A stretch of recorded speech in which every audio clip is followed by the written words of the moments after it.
안녕하세요. 오늘은 인터뷰 네 번째 시간이고요. 저는 인터뷰를 진행하는 문영민입니다.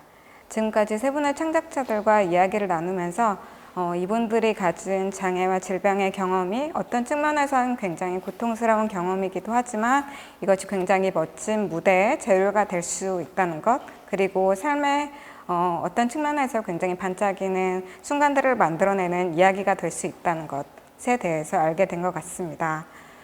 그렇지만 우리가 이런 이야기를 꺼냈을 때 여전히 사회에 낙인이 존재하기도 하고 어떤 소수자 정체성에 대한 이야기를 할 때마다 이것이 개인적인 이야기지만 내가 집단을 대표해서 이야기를 해야 되는 것이 아닌가, 이런 부담에 직면을 하게 되는 것 같습니다.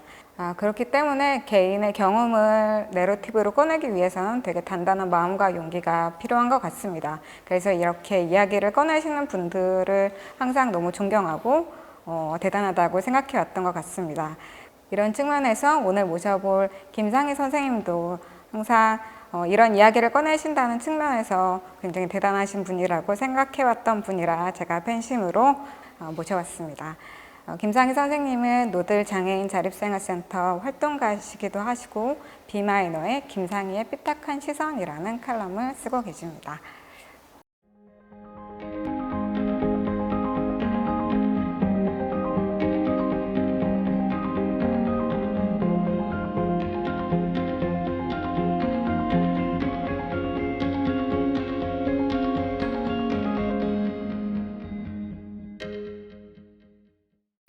안녕하세요. 김상희 선생님 반갑습니다.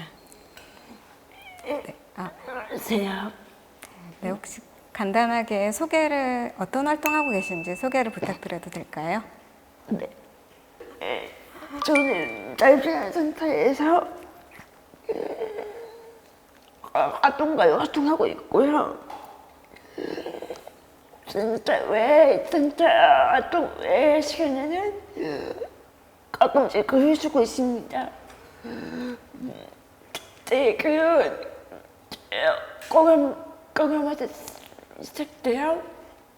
쌀쌀 문제로 연결될 수 있는 내용을 주로 쓰고 있는데요. 간혹 너무 지적인 글을 써서 어떤 분들은 제 글이 불편하다고 말하는 사람도 있기도 해요.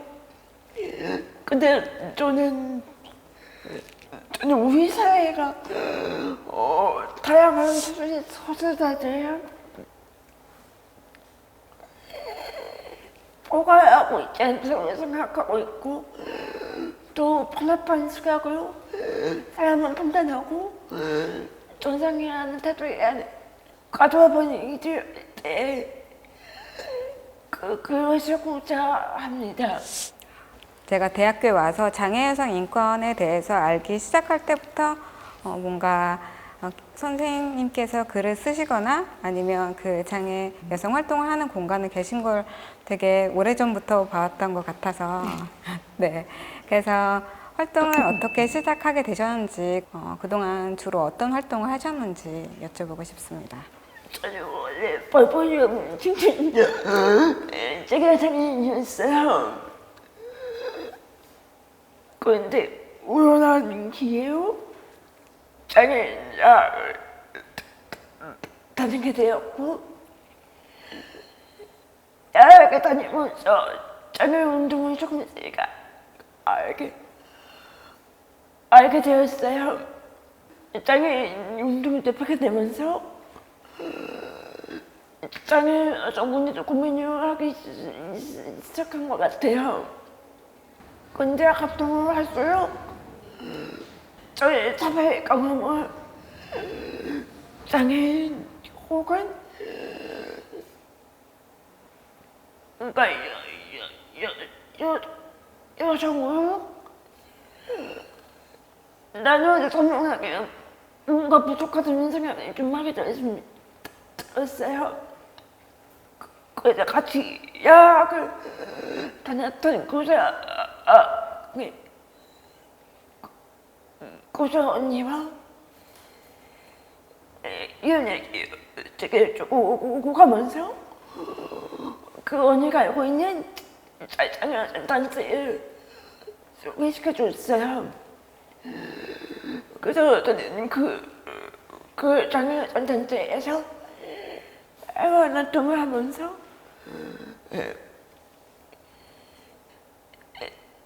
여정 접하게 되었고 관련된 활동을 하게 되었습니다. 그리고 저는 그 장애인 단체에서 해외 활동을 시작하고요. 첫 상권 활동을 시작할 수 있어요. 그 전만 해도 저는 한 번도 제가 무엇을 안 할 수 있는 사람으로 생각 못했는데 상권 활동을 하고 여러 가지 역할을 도전하면서 오늘부터 지와 건강을 맡으며 장애인 활동가로 성장할 수 있었던 것 같아요. 그리고 그곳에서 저는 그 시기를 시작했던 것 같습니다. 그리고 글도 쓰고 대화 활동을 하면서 세상을 좀 다르게 보는 관점이 생겨난 것 같아요. 그런데 이제 작가님께서 장애 여성 활동을 시작하시면서부터 이제 글쓰기를 시작해 오셨는데 이제 한 글에서 글쓰기가 투쟁이라고 말씀을 하신 적이 있으시잖아요. 네, 그 점이 되게 뭔가 멋진 말처럼 느껴졌는데 실제로 글쓰기를 통해서 비장애인 남성 중심 사회를 변화시킬 수 있다는 점에서 그 결과물로 투쟁일 수도 있지만 글을 쓰고 말을 하게 되는 그 과정 자체가 투쟁일 수도 있겠다라는 생각이 들어서 혹시 어떻게 투쟁으로서의 글쓰기를 시작하셨는지에 대해서 여쭤보고 싶습니다. 사실 저는 뭐였지 한장 채우는 것도 꽤 오랜 시간이 걸리는 중증장애가 됐어요. 중증장애 됐고 그 한번 사실 2박 3일 걸리거든요. 어떤 사람들이 그 정도면 빨리 와기도 하는데요. 비장애 작가들은 이제 그랬을 때 개요도 쓰고 저거도 쓰고 그러는데 저는 그 과정까지 아까 때만 너무 힘들어서 너무 힘들어서 며칠 전에는 몇 주 전부터 어떤 내용을 미리 생각을 해요. 그러면서 혼자 머릿속에서 썼다 줬다 하면서 되게 머릿속에서 뭔가 투쟁이 한바탕 이해되는 것 같아요. 이해하고 있고 그리고 이 글로 인해 저의 어떤 질문과 비난이 있을지 생각하면 두려움도 주장을 해야 합니다. 아시겠지만 공개적으로 나의 이야기를 쓰는 게 결코 쉬운 작업은 아니에요. 그리고 저처럼 아픔과 활동하면서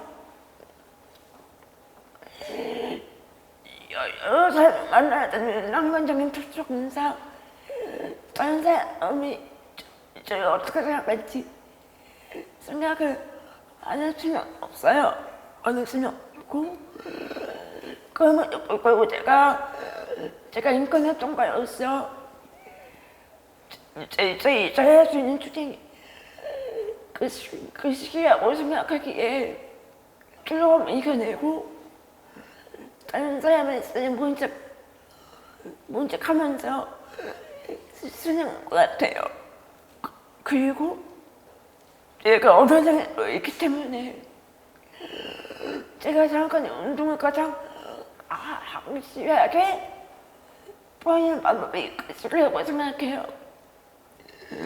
그리고 그래서 저는 저에게 그 어떤 투정보다 그것이 엄청나게 치열한 투쟁인 것 같습니다.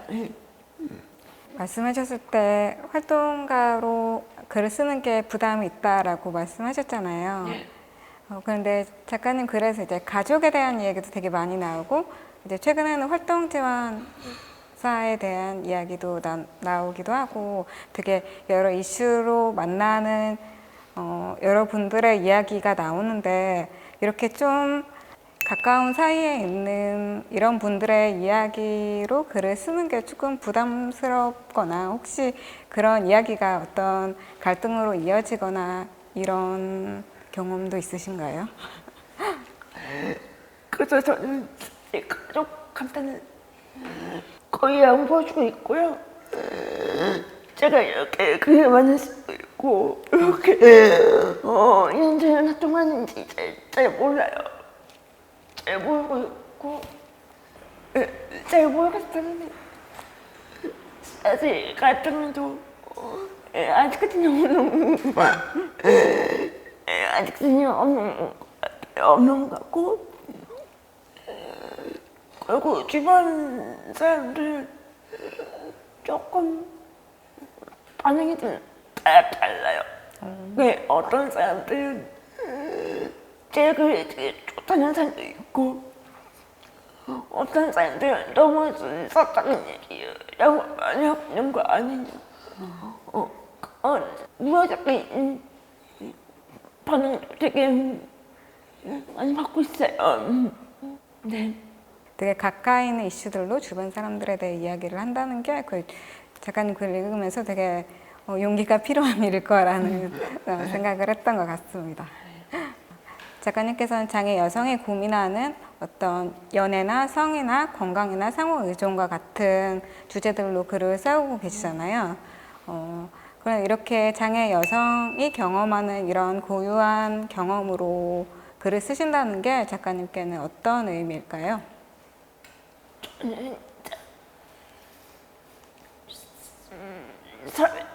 사회가 장애 여성을 지우거나 잊고 넘어가는 것 같았어요. 넘어가는 것 같았고요. 예를 들어서 몇 년 전에 그런 여성이 무슨 이제 바람을 다시 시작했던 적이 있었어요. 그 이슈에 대한 승리 꼭 좋다고 나오는 이슈들이 많았는데 그 이슈 안에 어떻게 해도 장애 같은 여성의 경험은 찾아보기 힘든 거예요. 그래서 사실 개인적으로 어려운 얘기이고 충분히 살짝이 이해할 수 있지만 장애 여성 활동가로서 그 이슈에 틀을 깨고 싶었어요. 그리고 제가 비옥한테 장애 여성 단체에서 활동 안 하고 있지만 저는 늘 장애 여성 활동가는 단체를 가지고 있고요. 지금 제가 있는 위치에서 장애 여성분이 장애 여성에서 경험을 드러내는 것으로 저는 생각하거든요. 그것이 제가 하는 운동의 의미라고 생각해요. 그래서 저는 사실 장애 여성 문제에 되게 민감하시냐고 노력을 많이 하고 있습니다. 처음에도 말씀드렸지만 이건 좀 개인적인 고민이기도 한데요.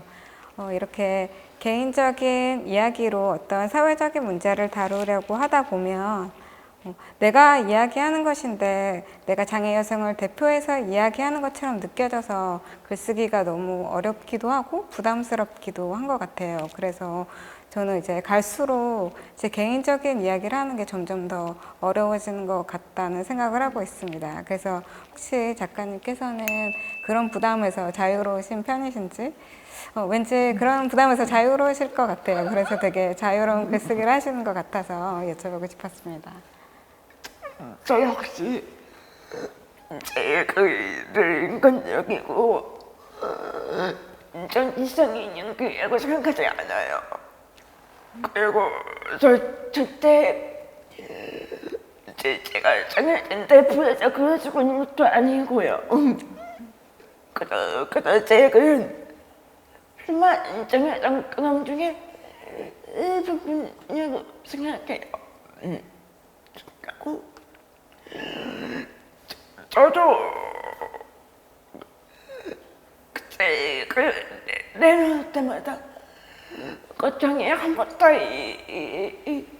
하고 있고 누구한테라도 좀 점검을 받고 있고 혹시 문제들이 있네요. 그러니까 반인간적인 그런 내용이 들어있지 않을까 라는 생각으로 점점 더 살펴보게 되고 검열이 심해지고 있는 것 같아요. 근데 사실 한편으로 제가 공부를 많이 한 학자도 아니고 대단한 관점을 가진 전문가도 아니기 때문에 부족함을 인정해 버리니까 조금 쉬워진 것 같아요. 네.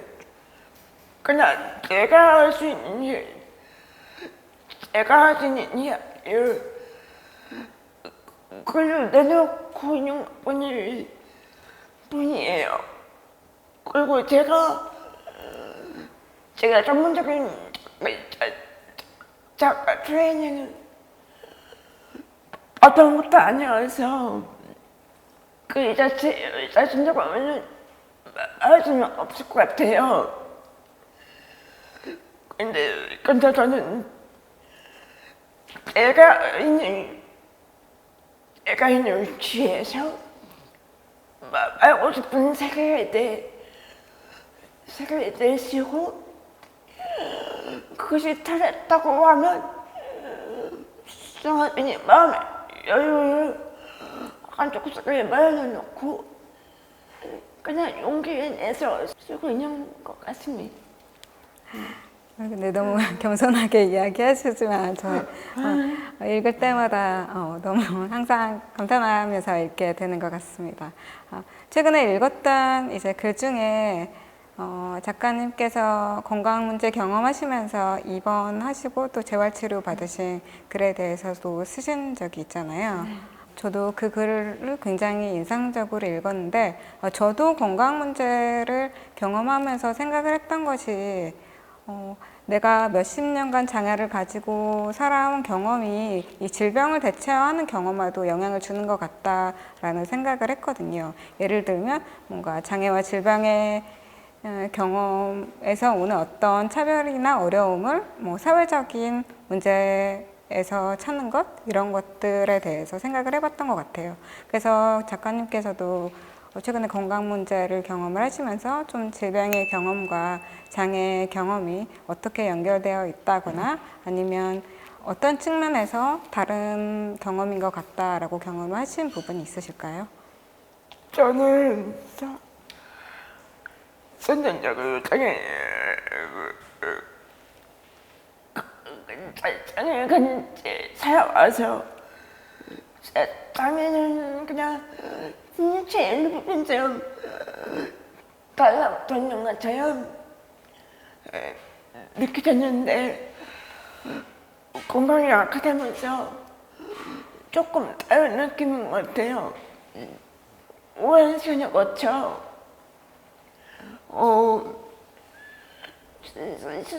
스스로 장애를 어떻게 다룰지 배우면서 장애가 몸이 되게 익숙해졌는데 건강이 악화되면서 새로운 통증과 함께 사업을 다시 배우게 되는 거죠.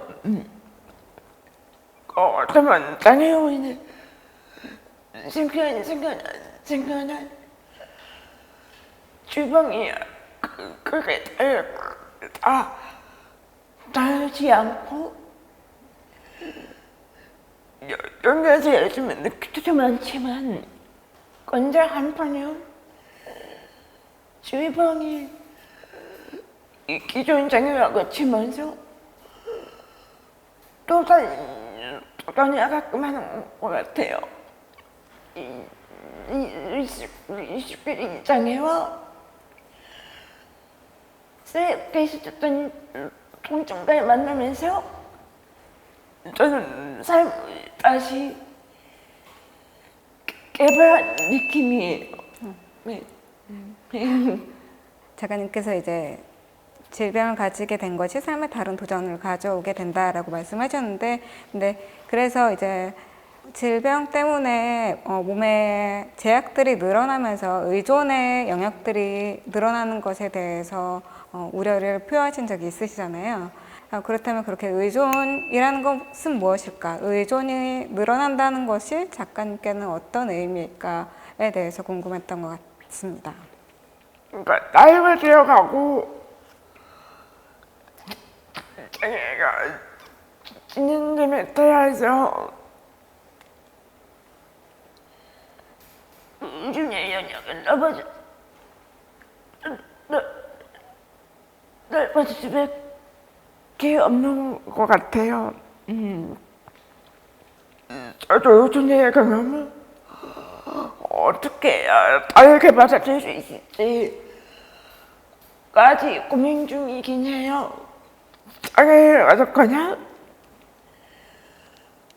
질병이 있다고 해도 매 순간 고통스럽지 않은 것처럼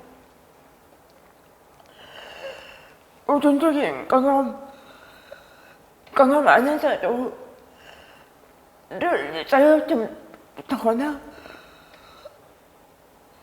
부담을 느끼고 살고 있지는 않아요. 의존이 제 삶의 전체가 대체 없다고 생각을 하기 때문에 어느 틈에서 자유로운 찾아내고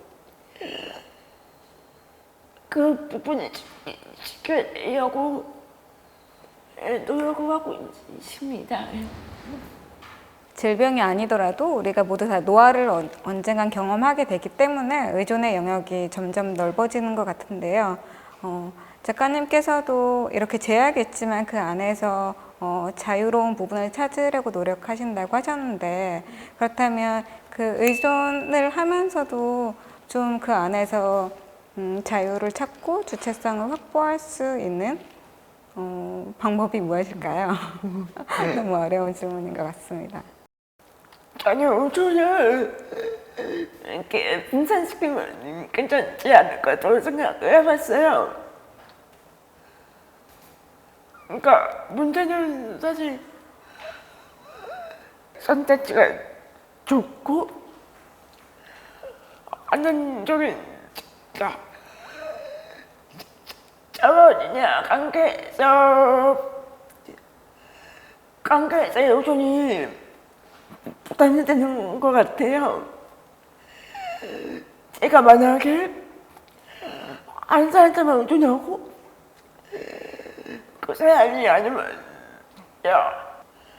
같은 거가 없고 된다면 그러니까 그 관계가 너무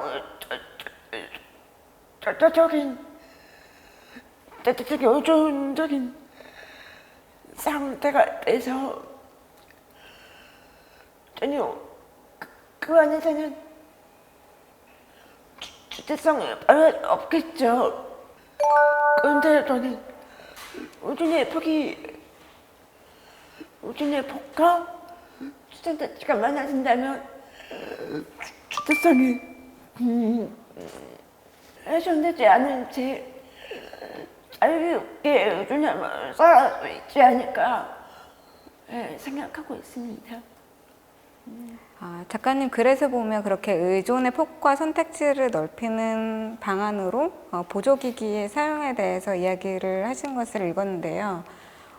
우리가 그냥 보조기기라는 것이 장애인의 삶을 조금 더 편하게 하는 거라고 생각하지만 사실은 보조기기가 굉장히 밀접하게 장애인이 굉장히 밀접하게 삶을 의존하는 어떻게 보면 굉장히 연장된 신체 같다는 생각이 들기도 하는 것 같아요. 그래서 작가님께 보조기기라는 것이 특히 이 되게 좋은 전동 휠체어를 타고 계시잖아요. 이 전동 휠체어와 같은 보조기기는 어떤 의미인지 실제 삶에서 활동지원인과 같이 사람에게 의존하는 것과 그리고 이 보조기기에 의존하는 것 사이의 균형을 어떻게 잡고 계신지에 대해서 여쭤보고 싶습니다.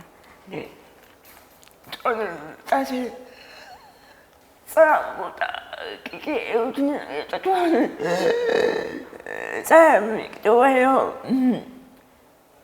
특히 전동이 있어요는 제 삶에 건강을 가져준 기계가 생각합니다. 이 전동체가 없는 삶을 사실 상상도 못하겠어요. 그냥 저는 현재 기계 어떻게 하냐는 뿐만 아tom전이 없다고 생각해요. 물론 같은 수행사와 좋은 관계 맺고 있기도 하지만 아무래도 사람이다 보니까 감정적인 부분을 배제할 수 없고 제가 원하는 대로만 지원이 또 없기에 그러니까 포기할 건 포기하면서 그렇게 지원이 없기 좀 잘못된 것 같아요. 그저 저는 사람의 지원 영역이 줄어들고 보조기기 좀 많이 발전하고 보급화가 됐으면 좋겠어요. 저도 너무 동의하는 것 같아요. 왜냐하면 사람에게 지원을 받으면 지원을 받는 사람과 뭔가 권력 관계 같은 게 만들어질 수밖에 없는 것 같아서 그래서 사실은 사람에게 지원을 받는 것이 좀 더 뭔가 되게 세밀하고 이렇게 융통성 있는 지원을 받을 수 있다는 장점도 있지만 그런 점에서 보조기기를 사용하는 것과 사람에게 지원을 받는 것 사이의 딜레마를 저도 항상 경험을 하게 되는 것 같아요. 너무 작가님 발언에 공감을 하고요. 그리고 조금 다른 질문일 수도 있는데 작가님의 글에서 장애라는 정체성만으로 동료가 될 수 없다라는 글을 쓰셨었잖아요. 왜냐하면 장애인 내부에서도 뭐 장애 남성, 여성과 같이 좀 다른 정체성을 가진 집단이 있을 수도 있고 또 사실은 장애가 없는 사람과 장애를 가진 사람들도 굉장히 끈끈하게 연대할 수 있는 가능성에 대해서 이야기를 하기도 하셨는데요. 그렇다면 우리가 어떤 정체성이나 몸의 차이와 상관없이 서로 연대하고 동료가 될 수 있는 조건이라면 어떤 게 있을까요? 저에게 동료는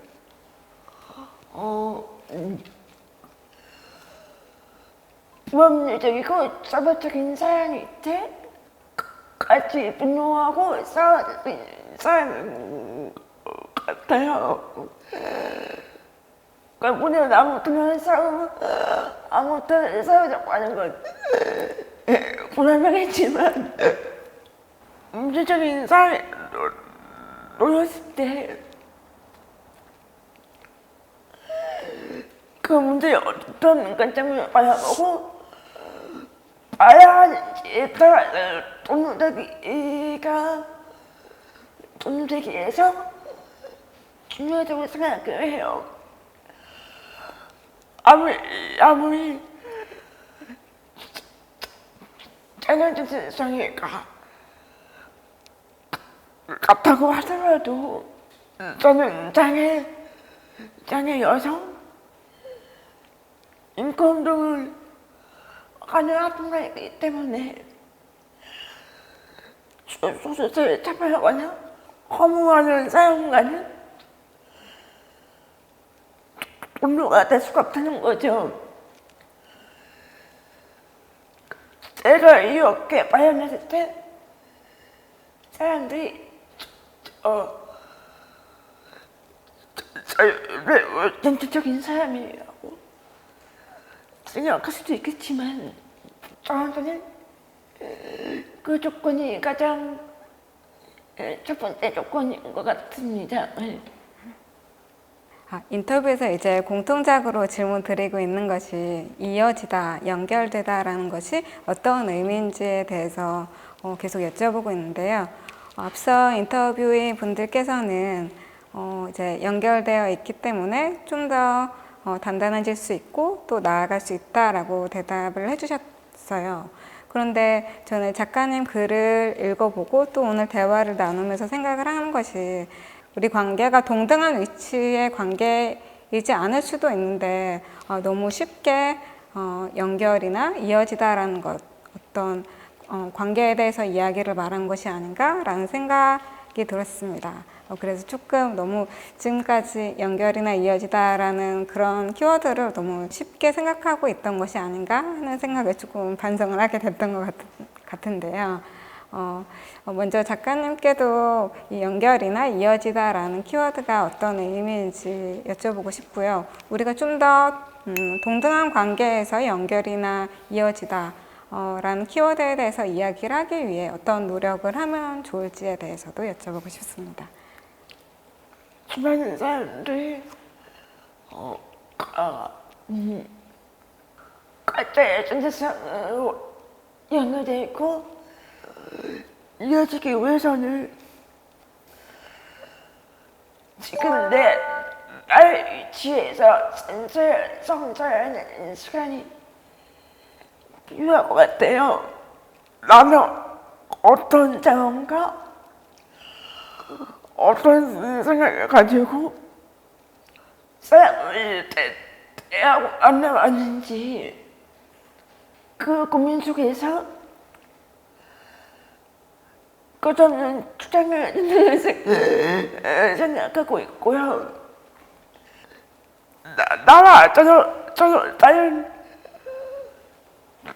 타인을 만나고 동등한 관계에 우존하게 선택하려면 그만큼 나의 위치를 조정하는 시간과 고민이 필요할 수밖에 없는 것 같습니다. 그러면 마지막으로 여쭤보고 싶은 것이 그러면 앞으로 작가님이 어떤 활동을 더 하고 싶으신지, 또 어떤 글을 쓰고 싶으신지, 아니면 개인적인 목표가 있으시다면 무엇인지 좀 마지막으로 여쭤보고 싶습니다. 제가 지금은 활동과 삶을 좀 두고 사고 있지만 전혀 어릴 때부터 작가가자고 싶었어요. 그래서 여기저기 글을 쓰면서 나중에 제 이름으로 전책을 내는 게 꿈이었습니다. 그런데 얼마 전에 그 꿈을 이루게 돼요. 내년쯤에 책이 출판될 예정이에요. 축하드려요. 아직은 시험은 안 나지만 제 인생에서 뭔가 하나는 이뤄냈구나라는 생각이 들고 있고요. 그 자취판이 끝이 아니라 앞으로도 제 그놈과 사이에 연결짓는 그걸 그려주면서 살고 싶습니다.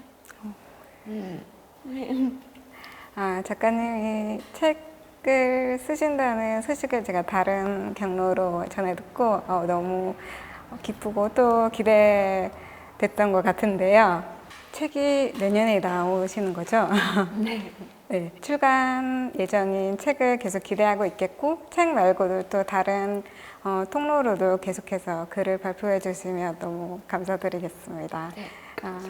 사실 항상 칼럼을 읽으면서 그리고 오늘 이야기를 하면서 또 되게 공부하는 것 같다는 생각이 들고 또 저 개인적으로 굉장히 성찰하는 기회가 되기도 하고요. 그리고 저는 좀 제 얘기를 하는 걸 좀 무서워하는 사람이라서 좀 작가님 이야기를 들으면서 용기를 얻었던 것 같습니다. 네, 좋은 이야기 나눠주셔서 너무 감사드립니다. 감사합니다.